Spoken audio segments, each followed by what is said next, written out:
বয়স কত আপনার? 50, 60, 70, 80, আরও বেশি। বয়স যাই হোক না কেন, মনটাই হচ্ছে আসল কথা।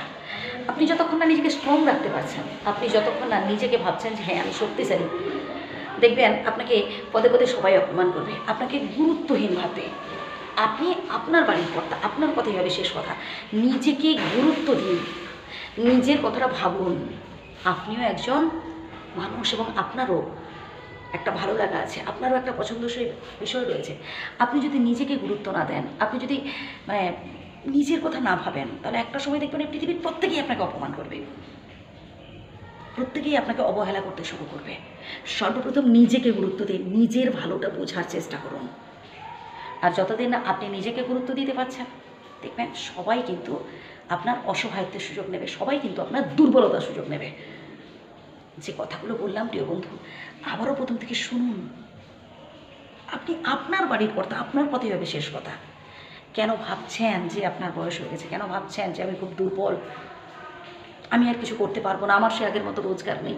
মনটাই হচ্ছে আসল কথা। এই পৃথিবীতে যত সব কঠিন কঠিন কাজ করেন না, বয়স্ক মানুষেরাই করে থাকেন বেশিরভাগ কাজ। শ্রদ্ধা জানাই, প্রণাম জানাই সেজন্য। বুদ্ধি, বাহুবলের থেকে বুদ্ধিটাই হচ্ছে আসল কথা। এবং আপনার যথেষ্ট ভালো মানুষ এবং যথেষ্ট বুদ্ধিমান মানুষ, আপনার যথেষ্ট বুদ্ধি রয়েছে, একটু কাজে লাগাতে হবে আর কিছু না। নিজেকে ভীষণভাবে ব্যস্ত রাখার চেষ্টা করুন। আপনার যেসব কাজগুলো করতে ভালো লাগে করুন না। গান শুনতে ভালো লাগে, গান শুনুন, খবরের কাগজ পড়ুন, মজার মজার কথা শুনুন বা বলুন, মন ভালো থাকবে। এবার আপনার মন কিসে ভালো থাকবে সেটা আপনি স্বয়ং খুব ভালো জানেন। নিজের মন ভালো রাখার জন্য আপনাকে চেষ্টা করতে হবে, লাগাতার চেষ্টা করতে হবে।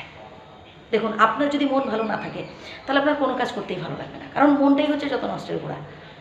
মনের মধ্যে যদি সবসময় একটা টেনশন থাকে, মনের মধ্যে যদি সবসময় একটা হতাশগ্রস্ততা থাকে, তাহলে দেখবেন কিচ্ছু আপনার ভালো লাগবে না। তাই মনটাকে ভালো রাখতে হবে, সর্বপ্রথম নিজেকে বিন্দাস রাখতে হবে, ভালো রাখতে হবে, তবেই দেখবেন সব কিছু ভালো থাকবে।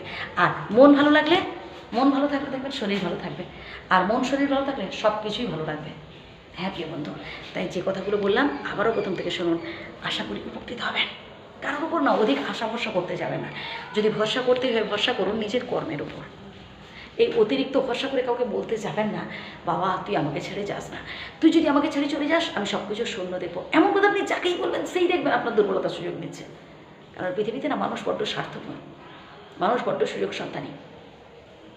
তাই কারোর কাছে অবহেলার পাত্র করে তুলবেন না, নিজেকে স্ট্রং রাখুন। যতদিন হাত পা চলছে কিছু করুন, যে যতটুকুন আপনার জন্য করে দিচ্ছে ধন্যবাদ জানান, তাতেই খুশি থাকুন। হ্যাঁ, একটা সময় আপনি আপনার পরিবারের জন্য অনেক কিছু করেছেন, বাট এখন তাদের থেকে যতটুকু পাচ্ছেন খুবই সামান্য। এতে কষ্ট পাবেন না যে আমি এদের জন্য কী না করেছি আর কী পাচ্ছি। ভালো থাকবেন, সুস্থ থাকবেন।